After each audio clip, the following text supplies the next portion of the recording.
Why you shouldn't get in relationships? So first of all, the first thing you gotta realize is that relationships are transactional. Let's say you go to the shop and you want this crisp.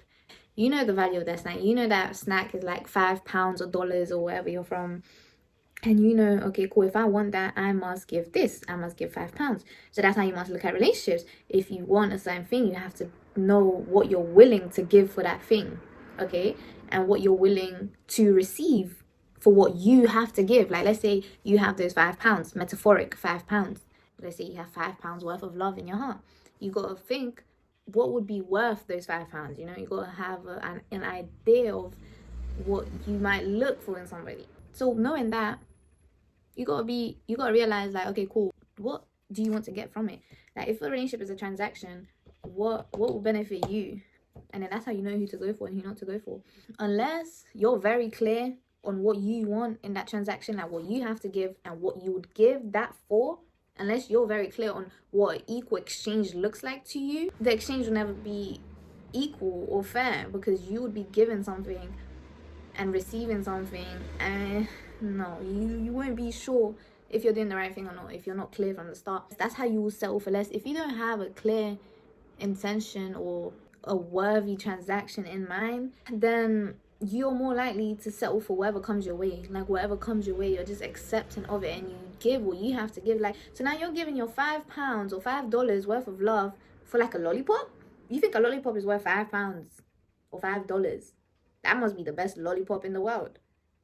But it's still a lollipop, even if it's that's the thing. You guys get so confused. You might meet the best lollipop in your life, but you're forgetting that that's still a lollipop. At the end of the day, that's still a lollipop. And you must treat it like a lollipop. Okay, don't treat a lollipop like Dubai chocolate. Or what's something worth it. Don't treat a lollipop like a 5-course meal, because it's a lollipop. So yes, you must have your standards straight to know what you want to deal with and what you'll give your £5 for.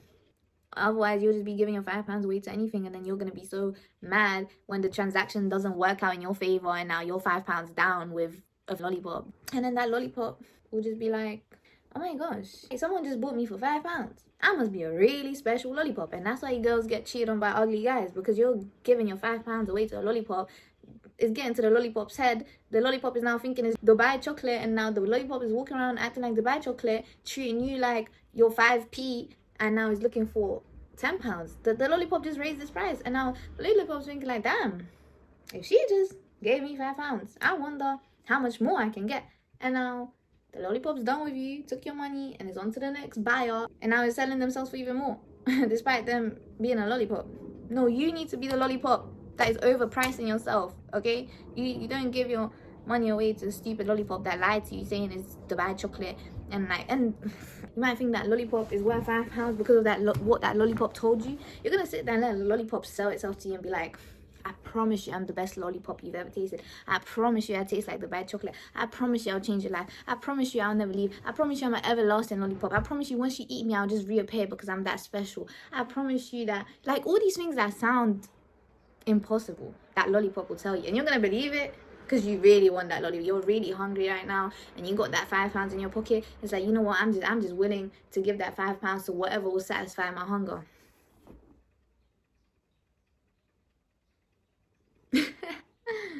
No.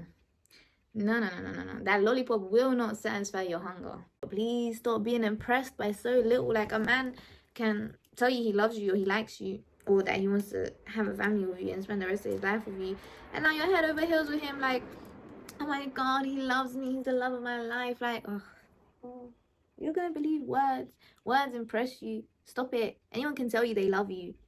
He told you he loves you, okay. By the way, that changes. Love changes. He might love you now, tomorrow, when you keep calling his phone 20 times because he didn't pick up, he might not love you anymore.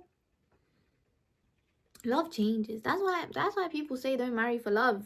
Marry for this money, because love changes. Like, you need to even figure out where that hunger is coming from. Where is that need for love and attention coming from? And how can you nurture it yourself? How can you give yourself love so that you're not looking for it in 5p lollipops that are selling themselves for £5? You need to figure that out. Like, where is it stemming from? What causes you to need this love? What causes you to lack that love? And how can you provide yourself with that love so you're not looking for it in other people? If you're really ambitious spiritual, you got big goals, you're really positive, and you want good things to happen to you, and you want to you want to have a lot of money and be rich, don't get relationships. Don't get relationships because it's a distraction. Number one, it will slow you down 100%. Even if you get there in the end, if you're in a relationship, you'll get there much slower than if you wasn't. I'm not even saying this in a bad way, but Jenny, if you're with someone, you're obviously going to think about them a lot. So you're not going to be thinking about yourself as much because you have someone else to think about. Now, if you don't have anyone else to think about, you have no choice but to pour into yourself. But if you're, like, imagine this like this, right? This is you right now. And if you're single, you just like learn new things and you like keep building up this bowl until it fills up, and then sometimes you might pour it out to other people and stuff, but you just keep going, right? But now this is you when you get in a relationship. You start to pour into that little person. Every time you see them, every time you call them, every time you think of them, every time you do whatever, right? You pour a little bit of your time and energy into them, which means you're taking away from yourself. And now this is getting lower because you're pouring into somebody else. But if you're by yourself, you have no one to pour into but yourself, so you'll get there quicker. So that's my advice for the ambitious, goal-determined, big dreams, future single rich aunties. I feel like women should be raised a bit more like men, and men should be raised a bit more like women. I think that's how we would actually reach real equilibrium, and things would work out better, because everyone must have a bit of feminine and a bit of masculine in them in order to be whole. It's like the two parts, it's like yin and yang, good and bad, feminine and masculine. Like, and just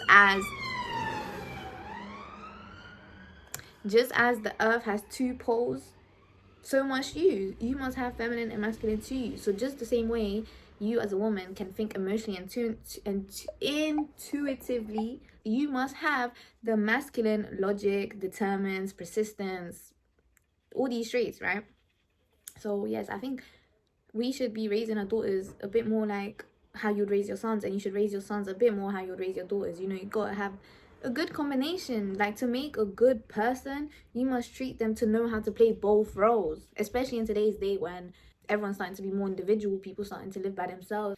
Point is, yes, relationships are always transactional, okay?